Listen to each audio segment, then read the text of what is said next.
right, episode 14, Lane 1 Talk Show. Philip Reed here, and Mark is back. Welcome back, Mark. Good to be back, man. Happy to be back here, reporting live from the 805.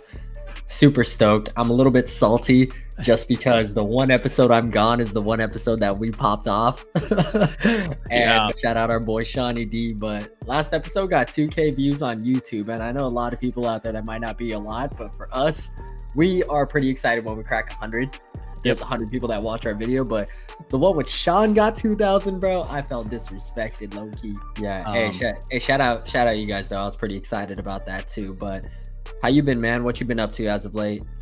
I've been well, man. Just really following the trials, and just I'm a teacher, so summer break, a lot of family time, swim lessons. Been getting back into the running, trying to build some consistency there. Been biking. Been biking a little bit, like 1 day a week, 2 days a week, as just like to add a little bit more cardio. As I get a little bit older, I found that volume can be a little bit difficult to get, but just trying to build up miles and get going for this fall cross country season. Just regular cross country stuff, maybe jump back into a half or two. What about yourself? Oh man, I'm keeping the ball rolling. I had a pretty disappointing Portland Track Festival, as many may know, just because I'm a diva once it comes to the posts and on Strava and whatnot. But had a pretty disappointing 10K attempt. I was really hoping to make the trials, but didn't quite hit my goal. But knowing the way I am, I get all sad boy if I'm not training. So I was like, all right, well, let's just keep the ball rolling. Plenty of races in the summer, so I got my mileage back up. I'm hitting around 90 to 95 right now. And I am looking to hit a good 5K at Sound Running. All my races have been, all my workouts have been clicking. So I'm hoping that, maybe I just didn't have the right buildup going into Portland, but going into the summer races, maybe I can still put something good together, because I'm still running good times, like in the grand scheme of things. Like I just haven't had that breakout race. So maybe I just mistimed my peak a little bit, but we'll see what happens. Sound Running on July 20th. And then the week after, I'll be driving up to Santa Cruz to go hit wharf to wharf. Nice. And usually it's pretty competitive.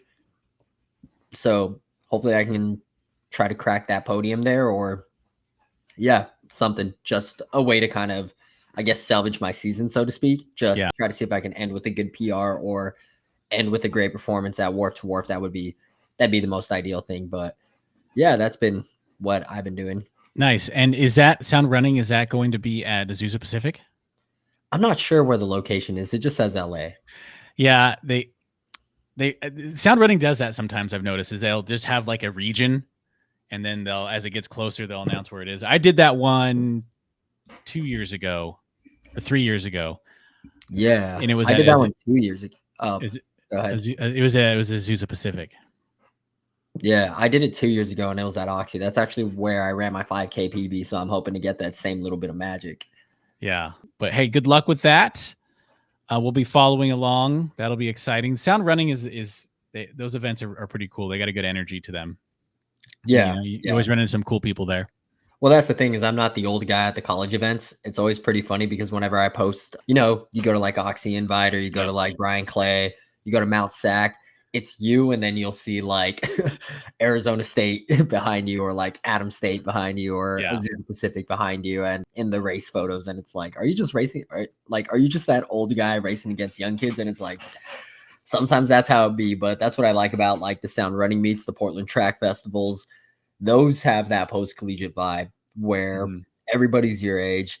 You're not the weird older guy. Yeah. You're not running. You are running into people, but it's not like you're still doing this sort of thing. It's like, all right, everybody's competing at a pretty high level. So there's a little more understanding as to why you're still doing it. We'll be following on. Wharf to Wharf is fun. I did it a couple of times back in my day. But yeah, let's deep dive into the U.S. Olympic trials, the hardest team in the world to make that we just concluded here. It was wild. Yeah, dude. It felt like every single race was Olympic record. I mean, not Olympic record, trials record, meet record. Like every single final was pretty damn exciting to watch, just because there was always some sort of backstory, or there was some sort of drama, or there was there's something going on, even in the Something rounds. in the rounds there was stuff going. It was fun watching the rounds too. It was like, Yeah. how hard it is just to make the rounds. Like even like not we didn't cover, we're not going to cover every event, but like just seeing like the rounds of the sprints and the hurdles, like Yeah. some of those rounds you have to be top 2 to get in a big queue, right? You'll be top 2 in your heat, and if you don't get a favorable wind, or another heat gets a faster wind and you're not in the top 2 and you're a medal favorite, you're not going to the Olympics. Yeah, bro. I mean, even in things like the 800, where in the semis it was top 2. Yeah. And a lot of guys ran 145 and didn't make it to the final. Like in America, 145 isn't making it to the final. And I think it was like 145 like low, 145.1 didn't make the final, or like 145.3 didn't make the final, something ridiculous like that. It's like 145 is like the new 149. I would say like 147. It just seems like the times people are running these days. Yeah, let's jump into the men's 800 meters. Bryce Hoppel is him. 142 with a strong statement, breaking Johnny Gray's meet record from 1992. He looked great. I think what was crazy about that was, one, he called his shot. He said in, I think, the prelim, it's going to take a 142 for me to win this thing. And I think what was even more impressive was the manner and how he did it. He led wire to wire, never lost the lead, and the dude wound up even splitting that. His splits were 51-2 and 51-5. Yep. Like that is the most impressive way to run an 800, which kind of it kind of begs the question, what can he run? What is he going to run? Like if someone takes it out hard, if they go out in like 49, do you think he could run like 141? Yeah, I do. I think 141 is definitely a possibility for him in the right competition.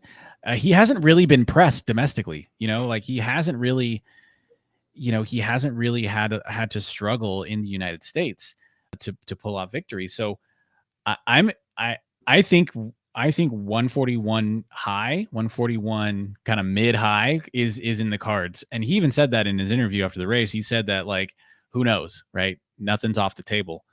And with his trajectory, and I mean, he's still pretty young, right? Was he 26, 25, 26? Like, he might be younger than that, man. Maybe 20. I don't know. Let me see. Let me do a quick Google search.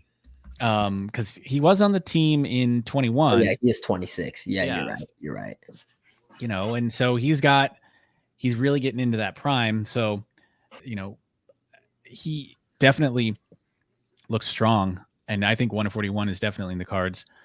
And then Hobbs Kessler, his training partner, coming up with I would say somewhat of a surprising second place in 143.6. What do you think? Yeah, so Hobbs him getting second was incredibly interesting to me, just because, you would think an athlete that moves to Flagstaff, starts doing double threshold as his main source of training, no track work, all hills work. Like, you would think an athlete like that is going to be more of a Jakob type or more of a strength type of runner, right? For him to go out and run 143 off of essentially double threshold training, and I'm sure that he did have some specific workouts in there, but for the bulk of it, you would think he became an aerobic runner at altitude. It was pretty crazy for me to see him make that kind of jump, because I thought his 145 was insane when he ran it earlier this season. Everyone was like, oh, Hobbs Kessler reached a new level of fitness. Like, should they watch out for him in the 15 now? And that was just the question, is like, should you watch out for him in the 15? And then for him to run 143 in the rounds and then PB again in the final, 143.6, I thought that was completely insane. But yeah, he said his goal was to show his robustness as a runner, and I think he definitely proved that, because every race he got out in dead last, made his move down the home stretch, and then just kicked in really hard. And yeah, the dude, he surprised the hell out of me. I did not think he was even going to be a contender to make the team, if I'm being honest, like before the trials. Yeah, he's really caught fire here in the last couple weeks. And what I sort of like about Hobbs is that he has this like strong drive to improve his game, his positioning, and you know, we kind of talked about it in the indoor season, how he was a little sloppy, right? He was a little sloppy early this season. And like he acknowledged that. You listen to his interviews, and he knows that his positioning is bad sometimes, and he knows that he's always having to swim through traffic, and he was feeling that it wasn't always representative of his fitness, and it just all kind of came together for him when it counted here at the Olympic trials. So yeah, very impressive. I think the 800 was very impressive for especially because the 143.6, man. Ugh, that is so. So 145 got dead last. 145.7 was dead last in the heats, bro. I mean, not in the heats, in the final. So what was pretty interesting was going into the trials, everybody was saying, not just me, but and Isaiah Harris actually addressed it. Everybody said the 800 was the weakest event in the US right now. And then after this final, I feel like it's one of the stronger events, bro. We had 6 of the 9 field PB in the final, or season best. And we had 9 or 8 people under 145. And I'm going to give a shout out to my boy, Abraham Alvarado. He used to run at Stanislaus when I was at Cal Poly Pomona. And his PB was from Stanislaus, 146.6 for like 7 years. And then this year he finally had his breakout year. He ran 145 at LA Grand Prix, and then he ran 144 twice in the trials. So it's like, it's real nice to see dudes really come into their own in an Olympic year. Yeah. It's really nice seeing those dudes that like just stick with it, because like me, I'm moaning and complaining because I haven't PB'd in 2 years, but can you imagine not PBing in 7 years? And that's impressive too at the middle distances, because it's like because it's not like you're probably not doing a ton of road races or cross country or half marathons, right? Like at least we have a full fall of like stuff to do. And like, not to say that middle distance runners don't, but typically like you really like your focus is track, right? And so, you know, to stay focused and to stay committed, I think for middle distance runners post collegiately, I think takes a lot more internal motivation than for us longer distance guys, because, you know, we go do San Jose and, you know, Golden Gate Park and stuff like that. So yeah, shout out. Hey man, that was a solid performance. And is he fully unattached, or does he have a club or anything? Yeah, he's with Under Armour Dark Sky. I wonder if the unattached was a mistake by accident. Yeah, okay. But I'm pretty positive he's signed with Dark Sky. Okay. Those guys are in Flagstaff, right? Yeah, Flag Bros. They got some dogs on their team. Yeah, they do. And we'll talk about some more of them soon. Brandon Miller, he's just had a phenomenal season. I you know, you and I were texting about he was previously with Bobby Kersey. Yeah. And I don't think he was there very long. I don't think he was with that group for very long, but made the or was he? No, he wasn't. That's what I was saying. No, he wasn't there very long. Him and the Mo were dating. So I wonder if I don't know that they're still dating, but I wonder if maybe that had something to do with him not being with Bobby Kersey anymore, but probably also having no one to train with. Yeah. It was a big deal. And then just seeing Brooks Beast have like at one point every 800 guy in the US. Yep.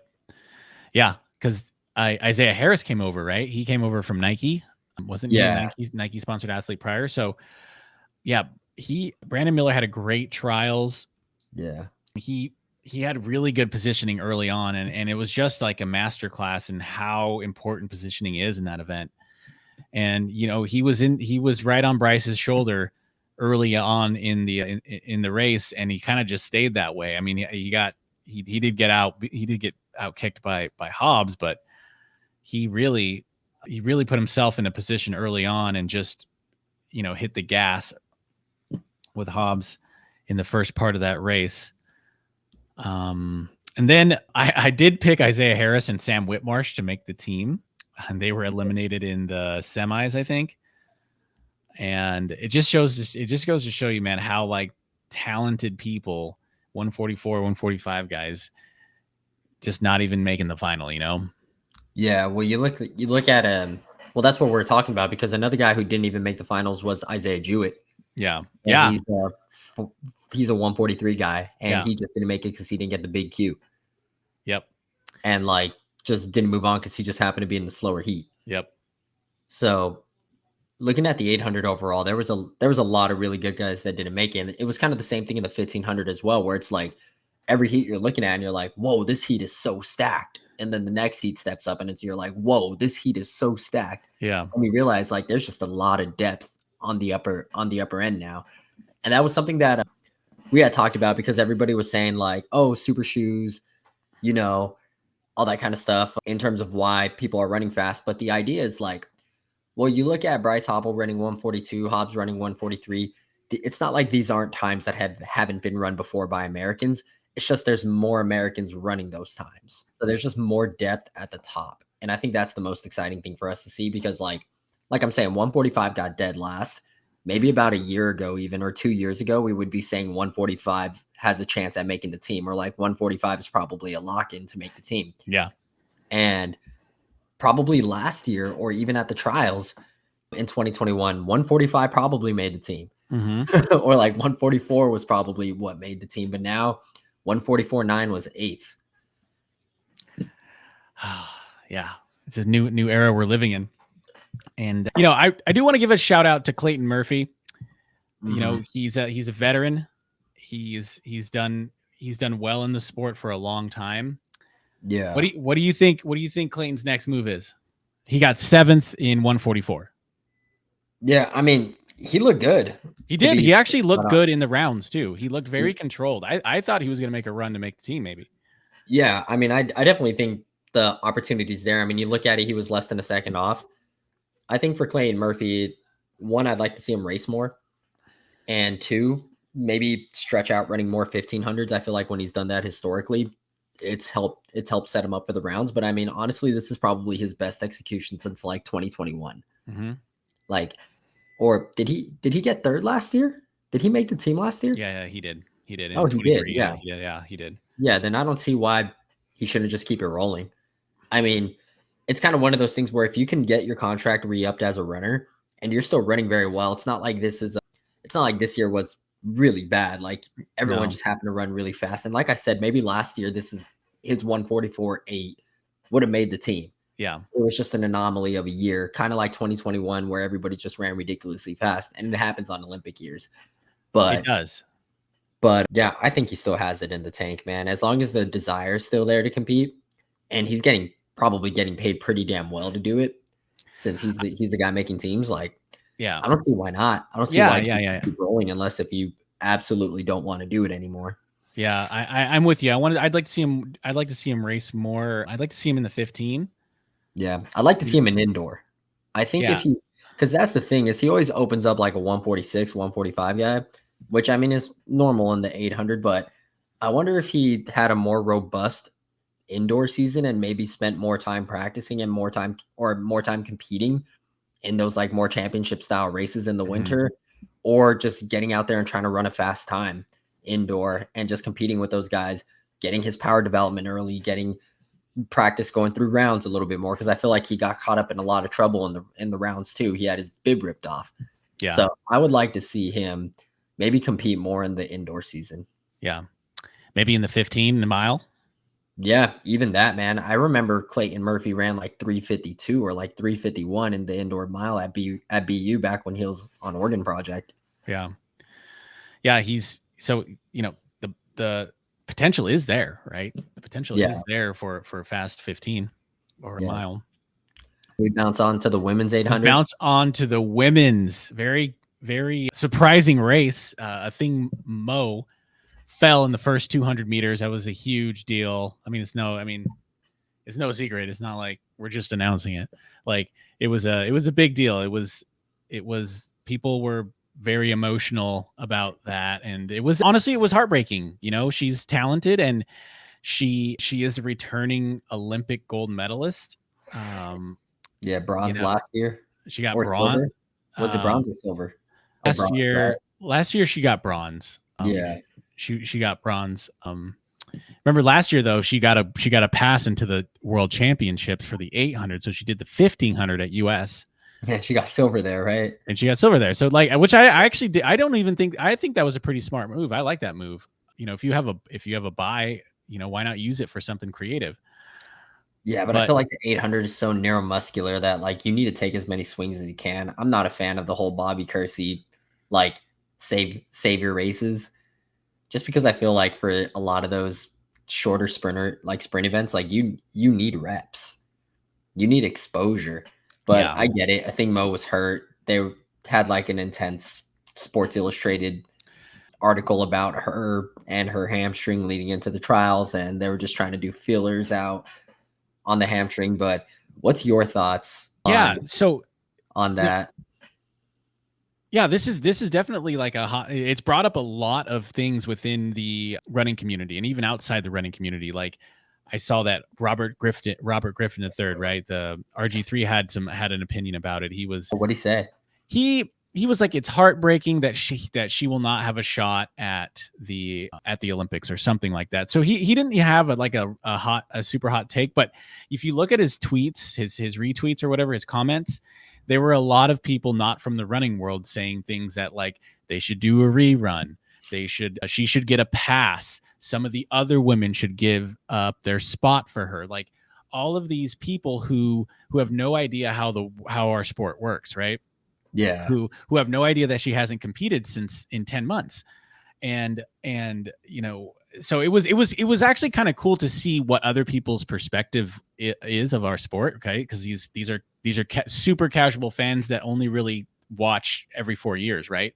Yeah. So there was that crowd, but then there was some of the Let's Run people were like, hey, that's racing. That's how it goes sometimes. Yeah. Nia Akins fell in 21. Elisa Montano fell in 16. It's like we've had a fall in the women's 800 every Olympic trials for the past 3 years. So it's unfortunate part of our sport, but people are, Bobby Kersey's team, or I think Mo's team consisting of Bobby Kersey and her agent are, protested. The protest was denied. And, they're trying some other channels based on that Sports Illustrated article to try and help see if there's anything we can do this Olympic cycle or moving forward. It always brings up this question of the U.S. system of top 3 at the Olympic trials versus some sort of selection committee, right? Like in British athletics, they have 2 auto spots plus 1 selection. But what we've seen is there is, even in the British system, right, with that auto spot, like Hannah Nuttall won the 5K, right? And she ran 14:50 to 0.65. She was 0.65 off the standard, but British athletics doesn't consider world rankings in their selection process. So she doesn't get to go because of that. So I guess even with having some sort of automatic qualifier, some of these countries don't even have a mechanism to get their athletes qualified based on their trials. So my concern with the selection committee and some of the athletes in their interviews had said this is that it's open to corruption, right? It's open to influence. You have big multi-billion dollar companies that are sponsoring these athletes that are, do they have people on the selection committee? Are they influencing? Are they providing some donations?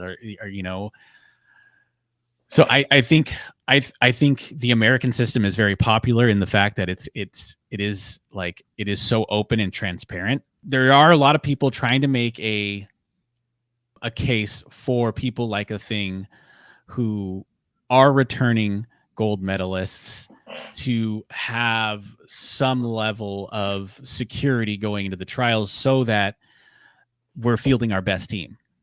So I'm leaning in the direction of just keeping it the way it is, of the top 3 and world rankings and stuff like that. If you don't have the auto, because World Athletics is like the official governing body of our sport in the whole world, right? So I would be cool with that because it's something that the whole world is relying on and not just the US. I think it's unfair when these countries like kind of self-sabotage, like we talked about.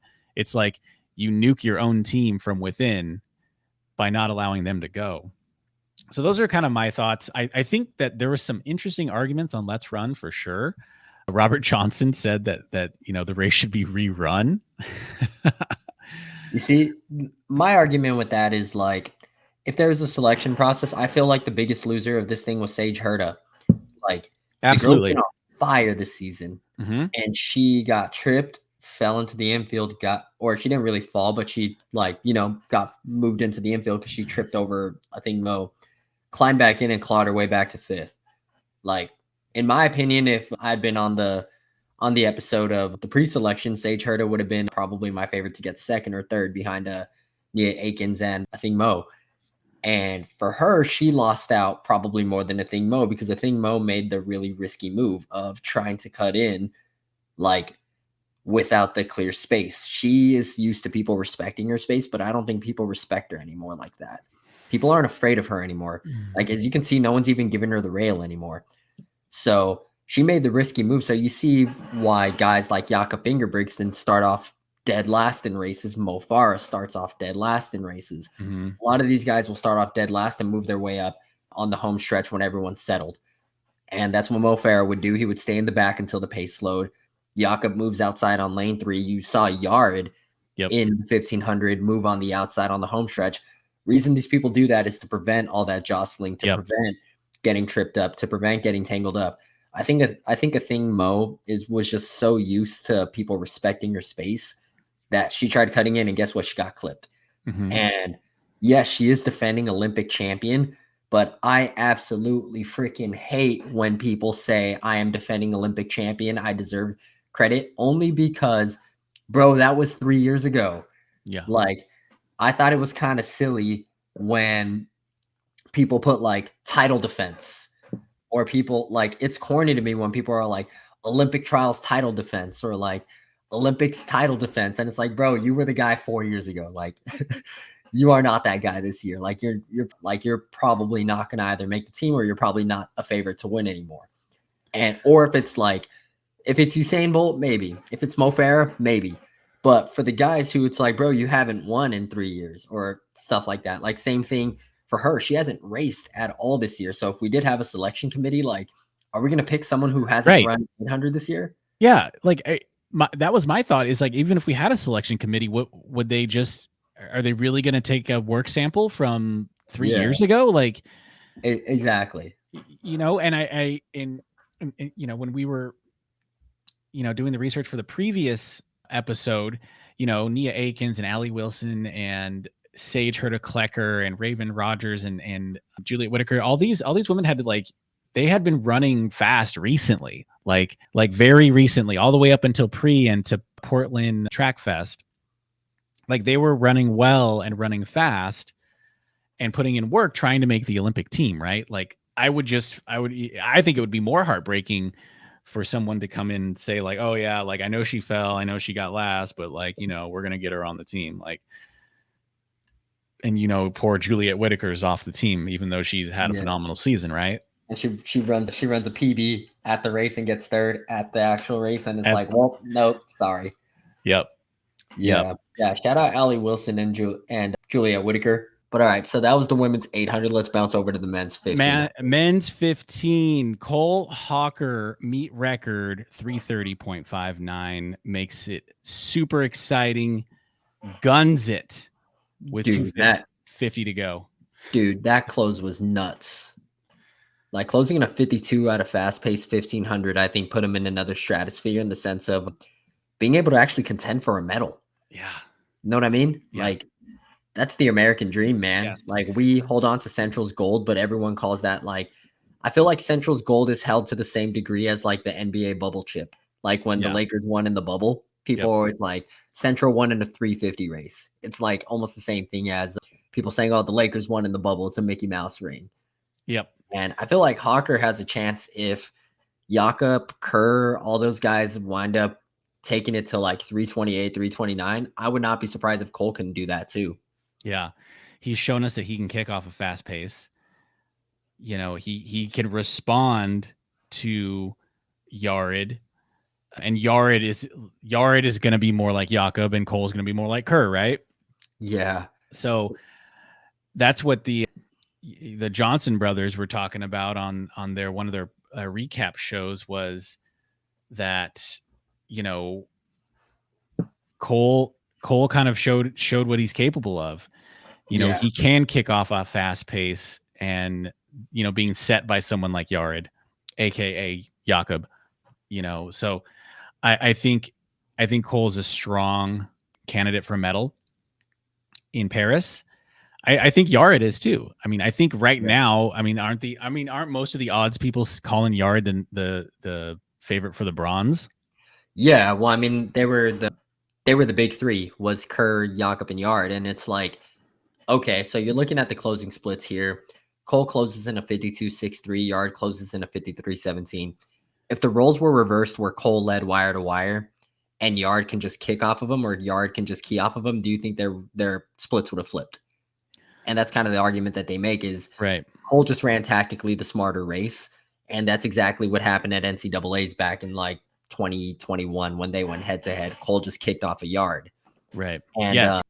So in a situation where Yard could actually just draft off of a Jakob or draft off of a Kerr or whoever decides to take it out, and they start squeezing, which plays more, because I'm assuming at this point Jakob's going to go from 600 out like he did at Europeans.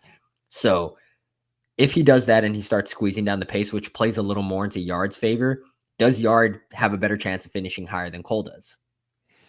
Maybe, especially if he does what he did, and he did that like inception, like 1 second faster every 100 for 600 meters.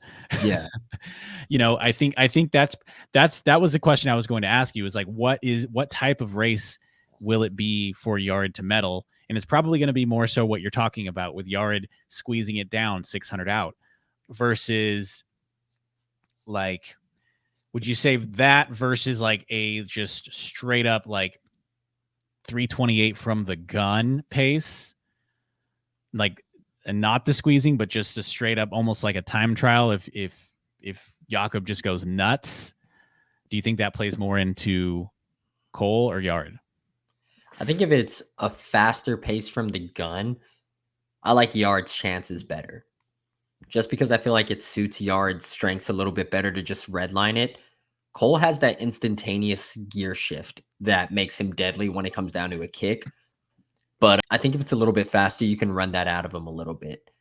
But you look at guys like Kerr, I think can kick way harder than Hocker. Or if not, they can kick on par with Hocker. Mm-hmm. I mean, I think Yard's kick is up there with Hocker. Just the difference was Yard led the whole thing, and everyone says Hayward has a windy backstretch. Mm-hmm. So, and we all know, like, we're competitive runners. If you lead, you're doing a lot more work than the guy who doesn't lead. And Cole got to just sit behind him and just key off of him and make his move at an opportune time.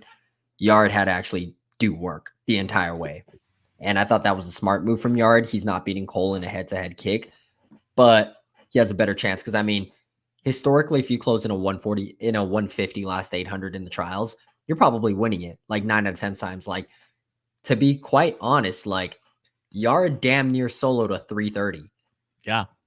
No one else, like, in history, no one else was going to beat him ever in American history if Yard runs this race at any single American championships ever. No one is beating Yard. It just happened to overlap with the guy named Cole Hocker. Yeah. And I think what's exciting too is, I think a lot of us were really excited for this Hocker Jakob showdown, and it might still end up being that, but I'm really curious on how Hocker and Nagoose are going to factor into that. I'm really curious on how their performance is going to factor in to the medal, the medal stands, medal places. So yeah, dude, that was shout out Cole Hocker.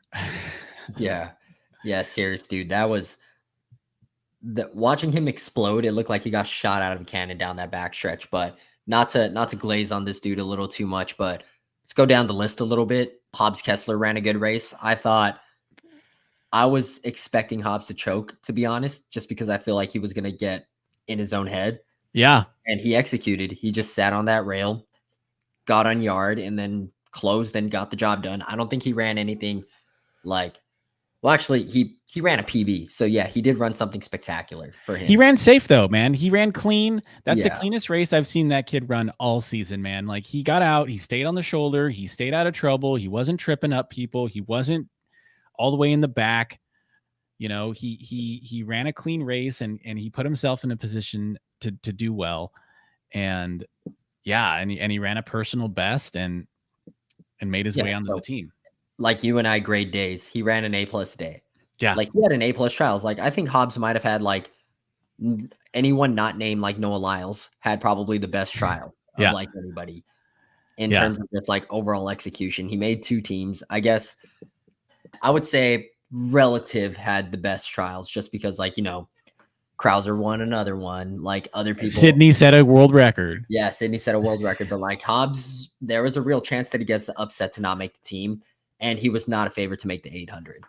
So I would say him getting third and executing running a PB, like relatively, he had a fantastic trials. I think you're right. I think he's up there, and I think I would make an argument that he had one of the top, if not the top, trials, because the trials is 10 days and there's 8 days of competition, and he was competing on 6 of those 8 days. You know, so that's nuts. You have 3 rounds of the 15, then you have 3 rounds of the 800, and like that's wild. And some of those days are back to back, right? The round 1 and round 2 are back to back days for the 15 and the 800. So like just to be able to perform and stay on your 2 feet for all that is impressive. Yeah, bro. But real quick, 4th place, Vincent Chiotti, bro. Heartbreaking. His post-race interview broke my heart, man, because it was like, what did he say? I didn't get to his. He was talking about how he ran a personal best, set the trials record, runs 3:31, but it's still just not good enough. Yeah. And he thought he did everything perfect, ran everything well, and he did. Like, imagine, like, everyone through like 7th place or through 6th place set the trials record. And Vincent Chiotti has been like notorious for, he's like another Sam Prakel, where those guys run really well and they run a slew of 3:34, 3:35s every single time they line up. They usually run 3:34, 3:35. And they never win anything or ever qualify for anything. Dude, because I didn't really know who he was. I looked him up. He's run like a 3:34, 3:35 since every year since 2018. Yeah, like, bro. He was a VTech guy, Virginia Tech guy, and that's when they won the DMR, stuff like that. Yeah. But yeah, he's good. Like, he's super consistent. Oregon TC guy. That's why I'm saying he's a Sam Prakel. Those guys probably have run 3:34 to 3:36 more than any human in history. And like for that dude to finally make that breakthrough and have the best day of his life on the trials and just be literally can probably grab Hobbs and buy the jersey at the finish line. And he looked good. He looked good too. He like was kicking it in and he was definitely competitive. Yeah, dude. And closing in a 53.86 in a 3:31 race, like 53.86 wins you worlds 2 years ago at that pace. So it's like, damn it, bro. Like, what more can you ask for? Yeah. And then, got to give my flowers to the boy, Craig Angles. Yeah. Local guy here out in Slow. Competed his heart out, put himself in a great position. He was in 5th at the Bell lap. Unfortunately, just didn't have it the last lap, but ran a season best 3:34. Still going to keep racing this season, but really excited to see him see it through. He did exactly what he said he was going to do, made it through the rounds, and then in the finals, he stuck his nose in it. You know, I like the respect that he has for the trials and you know, the flair that he competes with, you know, and the energy and the positivity that he brings to the sport, I think is awesome. But yeah, I know solid performance, solid trials for him as well. He stole the show with the post-game interviews too, man. Like his were the most viewed. And dude just spoke from the heart. So that was really exciting to see. Yeah. And got to give the dude his flowers. Like with, you know, people on Strava will see that I did like a run with him, or people will see, like, sometimes I'll post on my Instagram story, like the person that he is in those interviews, like that is the genuine person that he is. So really good to see like a really good dude end up seeing it through. Really good dude end up competing the best. And, you know, it's always nice because, you know, a lot of runners kind of isolate themselves, or a lot of runners, you know, you don't really get to know the real side of those guys that are really good, because usually they're off at camp. They're in St. Moritz or they're in Flagstaff. So they're within their own little bubble, but getting kind of a peek into that world was pretty cool to see too. So seeing that whole journey through from indoor all the way through the trials was exciting for me. That's cool. Yeah. It's cool. That little peek behind the curtain. Yeah. Do we want to bounce over to the women's 15? Women's 15. Yes. We'll touch on Cooper in the 5K. Women's 15 was awesome. It was star packed. There was a lot of really fast people in this event. Nikki Hiltz bringing it home. Meet record 3:55. Dude, I think that was like number 3 or number 2 all-time American. Yeah. The only person behind Burrito Shelby. Yep. I think she has the American record, right? Yeah, 3:54. 3:54. Yeah. So Nikki Hiltz in second, and then Emily Mackay in second place. Yes. She is the real deal, man. She's the real deal. She proved her indoor bronze at Worlds was not a fluke. It was not a fluke. Anyone picked her. I did not pick her. Yeah, I should have been higher than I was on her. I like, because we talked about her in indoor season. We were kind of like, who is Emily Mackay? And she looks super strong, and I like, part of me was like, go with the deep cut, go with Emily. But yeah, I mean, hindsight's not anymore, bro. She's not deep cut anymore, man. And New Balance Boston, Coogan has it going on, man. He knows how to get these he knows how to train these women. Does he know Ellie St. Pierre too? Yeah. Ellie St. Pierre is part of that group as well. Bro, okay, another thing that I want to point out, it was pretty funny because Silas's girlfriend Emily pointed it out at the watch party. And New Balance sponsors hella girls, but not really any guys. Yeah. And we're joking about it like, well, guys buy New Balance 990s, man. They're the ultimate dad shoes, but like they got to try to sell to girls. They have to expand their market. But you look at that final, bro. It was pretty cool to see like a different brand other than Nike. Like going into the Bell Lap, there was like 4 or 5 New Balance girls in the front. So like, yes, Emily Mackay there, Ellie St. Pierre, Corey McGee. Who else is New Balance there? Heather McLean looked really good coming down the home stretch. I'm actually surprised she got 7th. She was in 4th coming down the home stretch. Yeah. No, she was definitely up there. And also Danny Jones. Yeah, Danny Jones is New Balance as well. Yeah, all the boss babes. Is Danny Jones boss, or is she Boston? Okay. No, she's boss. She's on the Boss Hard team. Got it. But yeah, that was a super exciting race. Ellie St. Pierre went hard from the gun and just set a blistering pace. He ran out 61, which is very solid. And if you look in the results, you see that she got a yellow card. I looked it up. She actually got a she got into it with Sage Herta-Klecker in the semis. Did you see that? She's stiff armed. Actually, did Sage stiff arm Ellie? I think Ellie stiff armed her. Okay, that's why she got the 125.9 is like unsportsmanlike conduct. Unsportsmanlike conduct, right? So yeah, I think Woody got one in the 5K too. Yeah, so it's basically it's a warning that if they do it, so they've been flagged. So if they do it again, they can get DQ'd. Yeah, if they do it again, and that's the thing, is it transfers from round to round. Yeah. So I didn't know that. So it was fun to kind of like learn these rules as we go. Bro, this is the first time I've seen like any rules like that outside of like a lane violation or like a false start. Yeah. Like Shikari got one. Shikari got a lane violation. Yeah, she did in the 200, right? She stepped on the lane. Yeah. Mm-hmm. But yeah, women's 15, super exciting, looking all the way top 8, set a PB. Mm-hmm. And then probably if I had to guess, top 8 probably set, or maybe top 5 probably even set the meet record. Yeah, I'm not sure exactly. I'd have to go back and look. I'm not sure what the meet record was, but I think you're right. I think those top 4, top 5 are probably going to be under that mark. Yeah, and you got to feel for Sinclair Johnson. This is her second time getting 4th. Yeah, it was her second time, and I watched her interview.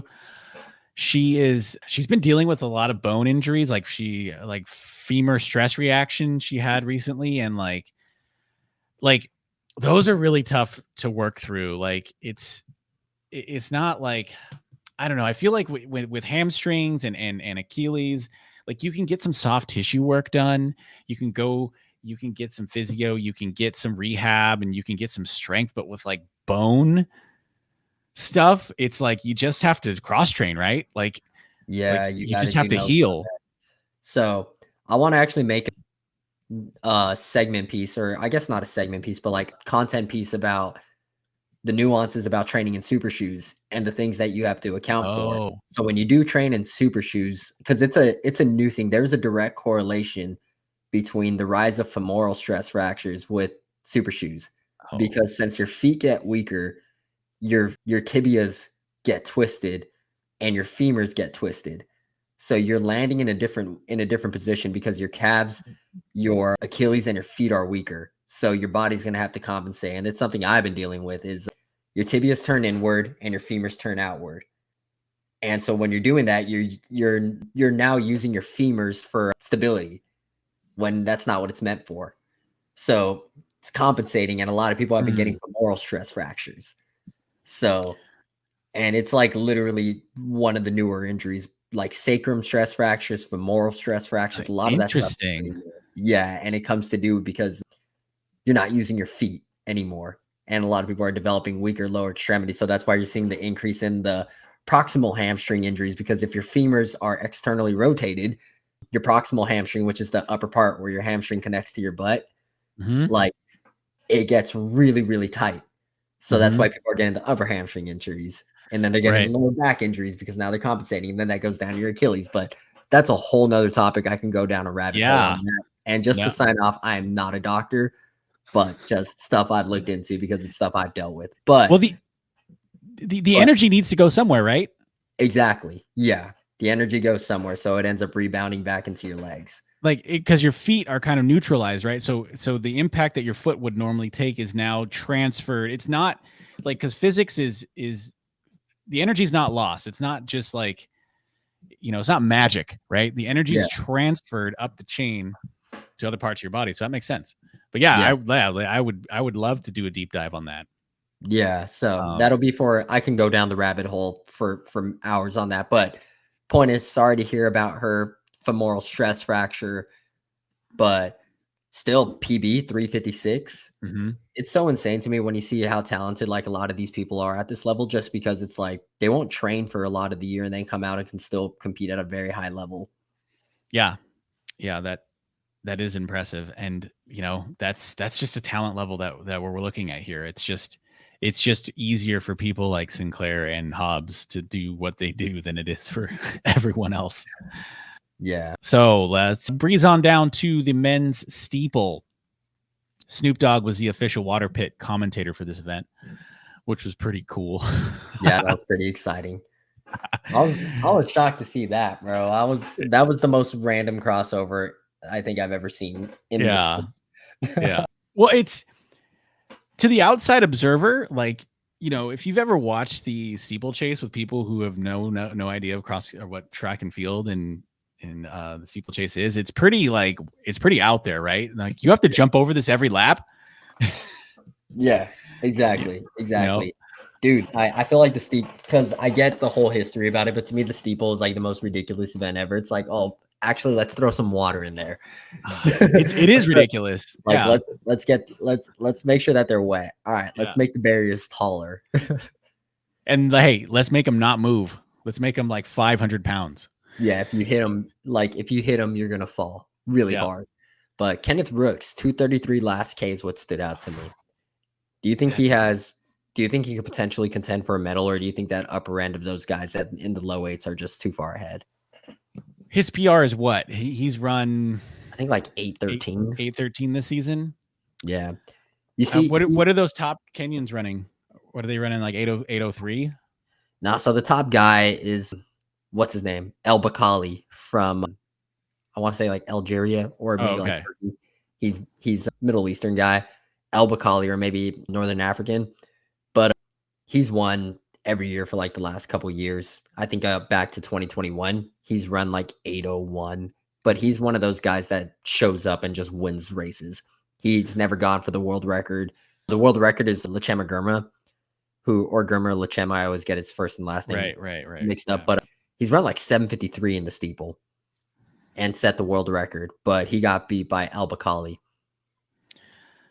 Yeah. So like my thing when you're asking if Kenneth Rooks can medal, it's like the steeple is one of those events where like the leaders can get out ahead, right? Yeah. And they can get out and stay out. So if those two top guys or those three top guys get out and they're running 8:02 pace and they're just vying, that's, I'm not saying he can't do it, but that would be not as ideal if they get out there and they're running like 8:15 pace, 8:10, 12 pace, something like that. I think Kenneth Rooks, if he's in it and he travels well over to Paris and he's having a good meet, I think he could, if it's a little bit more tactical. But it's just knowing, like, not being a steeple expert, but just watching the steeplechase over the years, it's just like people get out, people get away, Yeah. And it's hard to reel them in. You can run wire to wire. You can win wire to wire. Like Emma Coburn did that forever. Like you can win wire to wire, and it's pretty common actually in the steeple. So I think if it's a little bit more tactical, then yes. But if it's, if they go out and time trial an 8:04 for top 3, I think it'll be tough. But second place, Matthew Wilkinson, another one of the Under Armour Dark Sky runners. Yeah. In shout out Minnesota native. Oh, he's a Minnesota native? Yeah. Or I think so. He went to University of Minnesota. Oh, okay. So he's a Minnesota alum, at least. Maybe he's from Minnesota too. Yeah. But I think the story for the steeplechase for the men is James Corrigan, BYU. He ran 8:26 to get third. He does not have the world standard and he doesn't have the world ranking. And so they put together a race for him at University of Penn. Like that was like Saturday night. So he flew from Eugene to Pennsylvania and ran an 8:13, which is under the standard of 8:15. So that is like such a cool story to like, all right, the ball's in your court, James. You gotta go get it. Like, yeah, bro, he gamed up. He gamed up and he did it. And I just think that's so cool of like, and that's why I don't want to get rid of that. I don't want to get rid of the American system. For him to go, hey, if you go get it, James, you get to go to Paris and represent this country. If not, we're taking Evan Yeager. And just that, like, getting on the plane and like just getting in the zone, talking to the guys. Hey, guys, we got to get under 8:15 for his pacers, and this is what it's going to be set up. And this is, that mission, that execution, that motivation and drive to go out there and get that time and get your spot on the team. I just think is like so cool. It like gives me goosebumps. It's so awesome. Like that was such a cool story to follow. Yeah. Balls in your court. Yeah. Balls in your court. Unfortunately, Hillary Bohr did fall in the water pit about halfway through. So that was tough because he was a favorite. Yeah. Yeah. Meanwhile, they cut away to the field event. Cut away to the field events mid steeplechase, and was like, wait, what happened? Mid steeplechase, like final. Yeah. So some exciting stuff there in the men's. Moving on to the women's, another event that was won in a meet record by Val Constein, who makes her second Olympic team. She wins in 9:03. Courtney Wayment was second in 9:06, and Marissa Howard rounds it out in 9:07. Yeah, that's the thing. The women are figuring out how to run fast in the steeple. Yeah, now, they are. In terms of depth, because super shoes don't make a big deal in steeple the way that they do in the flat races. But back then, it was only Emma Coburn, Courtney Ferricks, and what's her name? Colleen Quigley that were running anywhere remotely near low nines. Now we have 3 Americans in the low nines, and then Chrissy Gear normally is down there, but she had a DNF. Yeah. But you're seeing a lot of girls running really fast in the steeplechase. No, I agree, and that's a good point. It's the depth of American women's steeplechasing has definitely improved significantly. I mean, we're seeing a meet record, and and we don't have Emma Coburn, and we don't have Courtney Ferricks in there, right? Yeah. And I think contextually, the women's steeple has only been offered at the Olympic level since 2008. Yeah.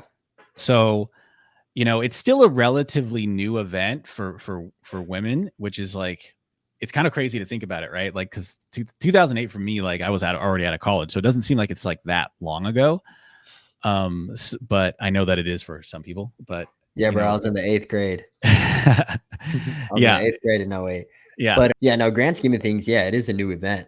Yeah. But yeah, it's crazy. The top 9 all ran PBs. Yeah. Yeah. They ran well. And shout out Ali Ostrander too, getting 7th, making the final. Yeah. It's good to see Ali Ostrander because she had that whole battle with like eating disorders and stuff like that, getting back on her own merit. And yeah, hopefully she pulls a sponsorship after this, man, because I think her job is solely YouTube right now. And she does pretty good. She does good numbers. She has episodes that are sponsored by, whatever the sponsor is, so yeah. So hopefully she can pick up an equipment sponsor too. But yeah, the women's steeple was really solid. Moving on to the men's 5K. That one was, talk about exciting. That one did not disappoint. All right, kick things off. What the heck was Woody Kincaid doing? Thinking 2 laps in, 800 meters in, he takes off? Or was it 1,200? What was it? Yeah, it was like right around 1,200 meters or something like that. He decides to drop like a 61 and starts opening up the pack. And it's actually funny because in the middle of that, I get a text from my mom being like, is Woody Kincaid a pacer? And at the moment, I was like, no, like, I think he's racing. But then when I look at it in hindsight, like, was he trying to make it fast for Abdi Nur? Kind of like what Evan Yeager did for Grant Fisher back in 2022, like where he took the pace out. Like, was Woody trying to get it? Because as soon as the pack caught up and they started running a quick pace, Woody tried tucking back in, which is a total, come on, dude. You don't do that crap, dude. Like, like, that's just not a respectable move. Like, you take it out and then you try tucking back in. Yeah. And he would give your spot up to Abdi Nur. Like, yes. Come on, bro. Like, we get it. But at the same time, like, go compete. Yeah, Grant very eloquently described that interaction. He's like, yeah, I was trying to reel Woody in, and then we caught up to Woody, and then, he pulls off to the side, and all of a sudden I'm leading again. And yeah, and to me, I thought that was such an L of a move, dude. Yeah, that was really. It certainly made for an exciting race, but it was like, yeah, I think you're right. I think maybe he was trying to get the pace going for Abdi, but like, you're 50 meters off the front. Like, what are you really doing? They're just going to sit and wait for you to reel you in. And they ended up doing that. So, what ended up happening in this race was Grant Fisher made a really strong move. 1,200 out? Like 1,400 out. 1,400 out. And very decisive and calculated. And, because he really needed to put some sting in Hocker's legs, right? Yeah, it was just the kickers in general. Like, Grant is very beatable in the last 100 if you're there with him, which I thought was going to happen again, low-key, with him and Abdi Nur coming down to a sprint. I was like, it happened again. Like, he got beat again, but he just wanted it a bit more. Yep. So he has that decisive move, which Abdi covers like no problem, by the way. Yeah. Like, covers it no problem. And they really like isolated themselves for the final mile there. Grant ran like 3:59 last 1,600 meters. Yeah, some of that. But what was interesting though is Parker Wolf from North Carolina and Graham Blanks reeled him back in a little bit. They closed that gap down a little bit. Yeah, they did. I'm looking at his last K. Parker Wolf ran at 2:26 last 1K. So that's the thing that I do want to talk about a little bit. So Grant's win here, was that a statement win or was it a little underwhelming of a win? Like, are you a little shocked that it came down that close and his closing split was like a 57 point or like a 58 point? Or would you like, does that win give you kind of hope that he can medal at the Olympics, or was it a little deflating being like, oh shoot, I would have loved to see him blow the doors off of those guys? I think Grant did what he needed to do to win this race, just like he did in the 10K. I think Grant, he's very calculated, right? He went to Park City after the 10,000. He didn't even go to the medal ceremony for the 10. Like, he's very intentional with everything that he does, and he builds a game plan for the race that he's racing. And he knows the entries, he knows the strengths and the skill sets of the guys he's racing against. So I think he did what he needed to do to to win. And I think it was a statement, man. I think like for him to throw down and have that double move against Abdi, who's probably who's probably faster, right? He's probably faster if they raced in a 1500, right? I think Grant has the better PB. Oh, better PB. Yeah, Grant's run 334. I think Abdi's 335. They're probably they have the same exact strengths. Like they're the same type of runner. Like Abdi won this race last year, the way Grant won this, except Abdi went from a K out. So they have a similar skill set. Yeah. So they're going to be more similar. So they're not. None of them is more like a Cole Hocker, for example. No, none of them are like a Cole or a Woody where they just like close lights out. Yeah. So I think it was a statement. I think the fact that he was able to put this race plan together and execute it successfully was a statement. And I think that he is in a good place to medal as long as, you know, the cards kind of fall his way. But like, you know, with Jakob and with Kiplimo and who's the other Cheptegei, and the nature of 5Ks these days is just kind of going hard, right? So yeah, if it's hot and spicy, I think that helps Grant's cause, you know, because yeah, he only closed in a 57 or 56, but if he's like, you know, if it's a 12:47 race, then I think he could be in the mix. Yeah, I don't think it'll be a 12:47 race. I think it'll be very similar to this. Yeah, like and the weather's gonna be fairly similar. Yeah, but I do think it's weather could be worse too. Yeah, no kidding. But I think it's going to be fairly similar to what we were talking about in the 15. Like saying Yard probably could have won if the roles were reversed in terms of like him leading. So I think the fact that Grant did have to lead a majority of this, like he led probably half of the race. And the fact that he did that and still won it, I think is pretty impressive. And then his penultimate K was 236. And then his last K 228. That's moving. I mean, he ran a hard last 2 kilometers, not just last 16. Last 2 kilometers were hard. Yeah, you know. So I think Grant's in a good spot. I think. Well, I don't want to get too much into medal prediction and Olympics in this episode, but I do think his headspace and his mental space is really good right now. He has a good vibe with how he's training, and you know, I really think he likes being involved in the decision making when it comes to his training and his workouts. Yeah, and you know, if he jumps in with some other guys or runs solo, I think he's cool with that, right? Like, but I want to talk a little bit about Parker Wolf. This kid, he just ran like a madman in that race. He didn't have any quit in him. That was so cool to see that, like, he was like making moves on guys with just like full contracts in his North Carolina blue, you know, like I just thought that was so cool to see. Yeah. Parker Wolf is a dog, dude. That guy is definitely not talked about enough. I think it's still crazy that he didn't get an NIL after NCAAs. And that's crazy. He gets an NIL after making the Olympic team. But apparently he needs 4 guys to scratch, which they're saying is like very likely. Yep. Just because you have guys ahead of him, like, you know, Joe Klecker is ahead of him in rankings. He'll probably scratch. Nico Young's ahead of him in rankings, not going. Wait, so, Joe Klecker? How's Joe Klecker going to scratch? He didn't compete. Well, I didn't mean scratch, but ranking. He's not competing. You know what I mean? Like guys ahead of him with the ranking, like who are ranked ahead of him. So Nico Young, ranked ahead of him, probably won't 100% won't compete. Yeah. So he's likely getting in. Yeah, it's looking good for him. Yeah, and then Graham Blanks even competed well, man. Yeah. Yeah, he was injured too. He got injured after Boston, right? Graham Blanks has been perpetually hurt after he set that collegiate record indoor after cross country season. He's just been beat the hell up. But the guy I do want to talk about a little bit, Cooper Tier, man. Yeah. How do we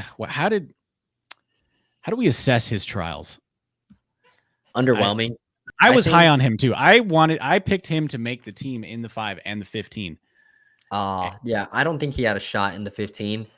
So someone actually on Let's Run had a good take. It's like Mo Farah ran 328 in the 1500. He's not a 1500 guy. Yeah. And I think Cooper hung on to that 2022 title a little too close to chest. But it's like, when you look at it, man, like you won a sitting kick in a 39 high or like a 40 low for your last 300. Like, bro, that was like, you know who ran a 40 low in the prelim for 339? Like, that was the time Cooper won. Davis ran that. Yeah. Davis Bove. He ran 40 low. Yeah. And didn't make it out the prelim. Like, the type of speed that these guys have now is so different than a couple years ago. Different. Yeah. I watched his interviews. He's disappointed, right? He is definitely disappointed. Yeah. He's a great runner. He's a great runner, man. And I was really high on him. Like, cause I went back, I watched him Cooper tier film. He got 4th in 21 behind Grant Fisher and behind Paul Chilimo, Grant Fisher, and Woody Kincaid. You know, he won that Portland Track Festival 1500 and 335, like swimming through traffic. He ran 12:55 this year at, what was that, New York, or was that in LA? 54 in LA. Yeah, 54 in LA. And like, I don't know, man. Like when I did the show with Sean, I was like team tier. And yeah. I'm not saying I'm ejecting from team tier. I'm just like, I think Coop has to go, and maybe he goes and I don't know, maybe he does a diamond league or two and, calls it a season and revamps because for the fall or something. I think you just kind of got to get past this, right? Yeah, I mean, he's still young. He's probably like 25 years old. Yeah, yeah. Like, well, past his prime. I think he just got a little greedy with the 1500, and I would feel the same if I had won it in the past. I would always bet on myself too. I'm that same exact way. But at the same time, like when you're looking at your chances of making the team, I get it. He probably looked at the world rankings and was like, I'm the second fastest in the world this year. And he was probably anticipating it was going to be another time trial type of race, which it was, but wasn't. But I definitely, if I were him, would have done the 5K. I just don't think he has the speed to match those 1500 guys these days. I agree. I think sticking with the 5 might have been the move, because after a disappointing, dejecting round of the 15s, it's almost kind of like, I don't know, I would almost feel like, okay, when are these trials finally going to be over, right? And yeah, would you consider the 10 if you were Coop? Dude, that's exactly what I was about to say right now. Like, I would pick him to outkick Nico Young, like in that race. I mean, Nico didn't look super stellar. I mean, like, I'd pick him to beat Woody or like be kicking down with Woody. Right? Yeah. Like I think I'm like 1500, no, 10K. Yeah, I would say, like, bro, he's better than Drew Hunter. And they train a lot of endurance, right? Like they do threshold stuff, they do hills, they do all that, they do cross country. Like, it just makes sense. He won cross XC. That's where Drew Hunter got like 11th. He won cross. Yeah, he won US cross. Right. Like the dude could do the 10K, and I think he should consider moving up. Yeah. And I get it. He's a young guy. He wants to continue doing the middle distance stuff. I would too, if I had the talent to do that. But at the same time, like, I think he's holding on to that 2022 just a little too much. And I think he just needs to evolve and move up. And there's no shame in that. Like, yeah, those are still very exciting events. Right. All right. Women, 5K. Ellie St. Pierre, meet record, 1440. First place. Yeah, shout out Parker Valby. Outleaning Elise Cranny by 0.02 seconds in just sprint, shoulder to shoulder race. Very exciting. Parker Valby led probably the first 4K, 4,200 meters of that. Yeah, and then she got outkicked, like, and royally. Really, I mean, it was kind of like when St. Pierre said it was enough. All 3 of those women went by Valby like she was standing still. Yeah. And but shout out Parker though. Like she got the standard in the race. Yeah, she did what she had to, and she's probably going to go for the double. Like it's looking like Ellie St. Pierre is going to end up scratching the 5K. Yeah, she's going to scratch. And yeah, she's if I were Parker, I would double. She's been doubling all season, and she's been successfully doubling all season. Yeah, why would you not? Why would you not? You have like 10 days in between. I'm excited for our women competing. I'm really curious to see what Elise Cranny can do.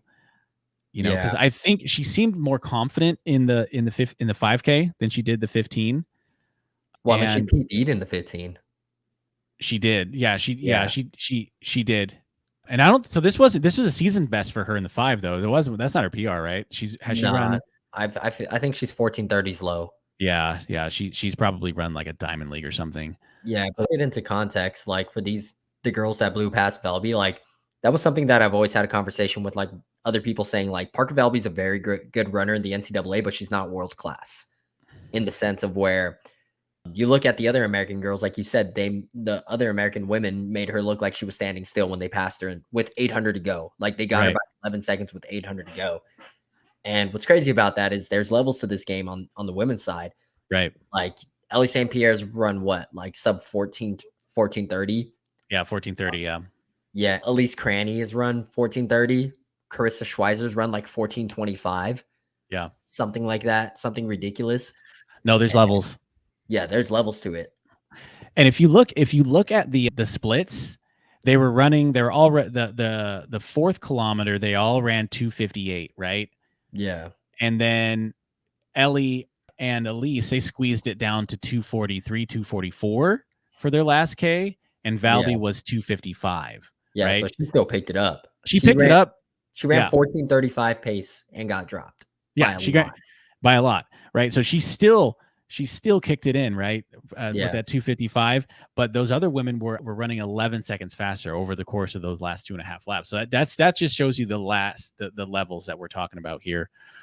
Another thing I'll be interested to see is if she probably is not going to have to lead at the Olympics. She probably can just sit in. Like, is she going to run dramatically faster because it'll be the first race she hasn't led in 2 years? Like, you think it opens up for her to run dramatically faster? I think possibly. I don't know. I want to get your thoughts on this. At the international level, for women's 5K compared to men's 5K, don't you feel like they're a little bit more time trial-y than the men's? Well, to a degree, because of the fact that the women that are at the top are running 14 flat, 14:01 for their PBs is like the world record. Right. You look at like Gade is a 14:06 girl. You look at or 14:05. Like you look at the other Kenyans that are like low 14 teens. You look at the top Americans are 14:20s. Alicia Monson ran 14:18. Like, so for them, 14:26 is a sitting kick. Right. If you think about it, it's kind of like how the men go 13:07.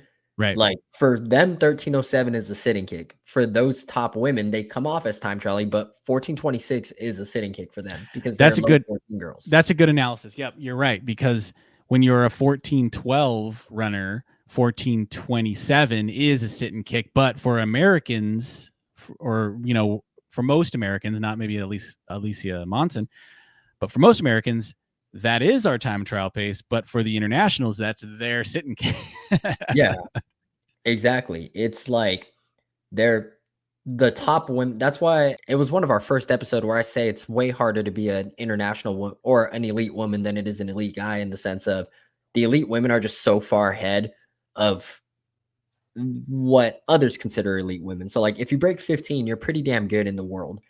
But there's girls that are trying to break 14 now. Men's 10K statement win, Grant Fisher, 27:49, and he went with 2 laps ago. Yeah, he went with like 1,200 to go. Yeah, and just opened up on the field. No competition. No competition. Just boom, implode. And like it was just he had all that clean air out in front of him. He wasn't tripping on anyone. He was just running hard the whole time. Yeah, the real race was between Woody, Nico Young, and Drew Hunter for that Yep. third place spot, man. That was exciting. That was exciting. That was really exciting to see. And we kind of all knew that Woody was probably going to get him, but you were like, part of you was also like, what's Drew gonna do? Yeah. What's Drew gonna do? What happens? Like, is that going to like break the internet? Is that going to break the world athletics rankings if he gets third? How is that going to work? Is Nico still going to go? Like, yeah, Nico would probably still go off of rank. Just because I don't know. But yeah, what was interesting was I noticed Drew didn't run the 5K. Did he scratch?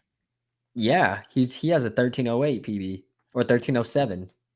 Oh, well, maybe he was just toast. I don't know. Yeah, seriously, because he had a better chance of qualifying for the Olympics there, but not to spend too much time on that. But yeah, Drew Hunter fought, dude. He looked like crap with a mile to go, and he just kept. And I was like, oh, there's no way he's hanging on. And then he started throwing haymakers back. Yeah, he had no quit in him, and yeah, he took every move that Nico and Woody threw at him, and he stuck with it, and that was an exciting finish. I mean, for the men and the women in the 10K, the finishes were just so fast and so exciting. It was so cool to see. Yeah. Connor Mance got 6th place, our marathon trials champion in 28 flat. So 28 flat in a championship race. I think that shows he's in solid shape right now. Yeah, I think what's pretty crazy was I think Galen Rupp got 6th in 2021 in a trials year too. But yeah, what was crazy about Connor Mance is he was like, yeah, I needed a reason to give it my all in Paris. And I was like, wait, what? Like, he's like, yeah, I needed a reason to like go hard in Paris or like game up in Paris. I was like, wait, what? Like, bro, what do you mean? Is that some like psycho Michael Jordan stuff? Like, I need I need the receipts. I need the names. Like, maybe. I didn't know how to take that, whether it meant that he was unmotivated or if that meant like he was struggling to get the build going, or if that meant he needed to get his ass whipped, or he just needed to learn how to hurt again. Maybe. That's an interesting quote though from our from my boy Connor. Yeah. Boy Paul Chalimo, is he done? I don't want to say yes. I don't want to. Fun fact, Silas beat him in a pull-up contest at a I heard you guys talking about that. Where was that? It was at Portland Track Fest? Yeah, Portland Track Fest. Silas beat him in a pull-up contest, but we won't criminalize him. But also interesting to see that he has ADP rather than what is the Kenyan brand that he runs for? Oh, Kip Run? Kip Run, yeah. Maybe they have an agreement set up where he can wear the Kip Run gear but his affiliation is, I don't know. Yeah. I don't know. But all right. Grant Fisher, first double champion since Galen Rupp in 2012 for the 5K and 10K. Oh, that's a good statistic. Yeah. Yeah. First double champion. Dude. Because in 2021, Woody won the 10K and Chalimo won the 5K. And then in 2016, who won the 5K in 2016? Bernard Legat won the 5K in 2016. Mm-hmm. And then Galen won the 10K. Yeah. Yeah. So that's you're talking about future episodes, different versions of different people, like, and ranking them, like 2012, Galen Rupp is going to be up there, right? Of like all-time goats, right? Oh yeah, for sure, dude. He's going to be up there with, your Mo Farahs of the same era, stuff like that. So anyways, that could be an entire discussion on itself, but that statistic is encouraging for Grant, right? Yeah. Because Galen went and ran, he got silver medal, bronze medal. He got silver. He got silver in the 10K. And that was his world famous fastest last lap of the whole thing, right? Fastest last lap, it didn't win. Yep.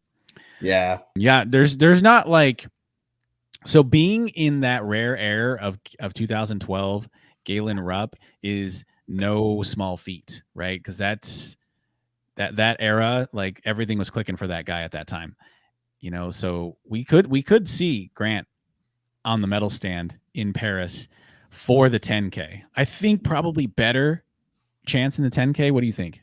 I think so too. It's one of those things where he just looks really strong and you can do more to sharpen speed in the next 3 weeks. So, and in my opinion, it's one of those years where it's like, well, if you're not going to medal this year, man, I don't think you're ever going to medal. Like, he looks like he's in rare form. He looks like he flows hard and he looks like he can go from a ways out. So he can win all different types of ways. Yeah. And especially seeing how in NYC, I think it was an underrated finish because he got 4th. But for him closing a 1500 and that went 334 and he closed in a 53 low in a 1500. And the only people that beat him were like Hobbs Kessler and Jake Whiteman. Jeez. Yeah. And then, and I think he got like 3rd or 4th. Maybe one other person got him. And they just happened to close in a 52. Eric Holtz. Yeah, maybe. Eric Actually, Holt. Yeah, probably was Eric Holt in 3rd. Yeah. Yeah. So, yeah, he's getting beat by middle distance guys in a middle distance race. 144 guys or 143 guys because 140. Whiteman and Hobbs have run 143. Holt ran 145. Those are the only guys out kicking him. So I think he's in a good spot. He's in a good spot for sure. For sure. All right, let's get to the women. Yep. Kaladi. First place, 31:41 in a sprint finish. Top 3 women, actually. Kaladi, Valby, Schweizer all ran 31:41. This one was more of a tactical race, sit and kick. Kudos to Valby on this one. She ran what I would interpret as more conservative in this race than she did in the 5K and how she traditionally runs. She normally is a hammer from the gun type of runner. Yeah, her started out probably like, you know what, let's try something different. Yeah. And she took the lead with like last few laps, 2 or 3 laps or something. Yeah. And actually she got the lead with like 2K to go. And she actually had some pep in her step. Like I was a little bit concerned that for her, potential in the international level and even at the professional level, because she didn't seem to be somebody who has gears, right? Yeah. Like the way that Cranny and St. Pierre and Schweizer went around her in the 5K, I was like, is she going to be able to because that's what the next level is all about. It's all about shifting gears and all about gassing it. And but I'm coming around that I think she's going to be able to do it because she did it in the 10K. Like she had some pep in her step in the 10,000 meters. Yeah, because she outleaned Carissa Schweizer for second. Yeah, that is actually a pretty impressive feat. Carissa Schweizer is no slouch once it comes to. I think she has a sub 4 1500 PB. Because did Carissa Schweizer podium last year in the 1500 at USA's? Because I know she did the 15, didn't she? Oh, I should know that. We need lane 1 stats and statistics and information department. Yeah, but Carissa Schweizer can compete in the 1500, so. Maybe not this year, but actually this year might have played more in her favor because of how fast it went out. But yeah, I think Parker, we just have to see a little bit more. And like I was saying, it's a little difficult to gauge what her ceiling looks like because eventually at that level, you do have to run. You know what I mean? Like you're going to have to be able to run miles and you're going to have to be able to race consistently. And I think that's the way she's going to get better. It's just more racing. Yep. No, I agree. I think more racing is going to get her more experience and more confidence. Yeah. But I think a big dub if she broke the top 10 at Worlds. Yeah. And it's straight to final, in the 10, and she's going to double. I don't know. It's probably going to, the U.S. trials follows a similar schedule as the Olympics, right? Yeah, I think it mocks it. Yeah. So she'll have to run at the end of the meet, the 10K, but she's been doing it all season. She's been doing it at NCAAs and at SEC championships, so she's used to it. But that is all the events. Any other thoughts? No, I think that's good, man. We said we weren't going to make this one long, and we made it extremely long. We did, but we had a lot of good conversation there. Yeah, we did. But yeah, so thanks everyone for listening. Make sure you like, comment, and subscribe. It really helps the algorithm, especially when we catch fire here on these episodes. But yeah, thanks for listening. Lane 1 Talk Show. We out. Peace.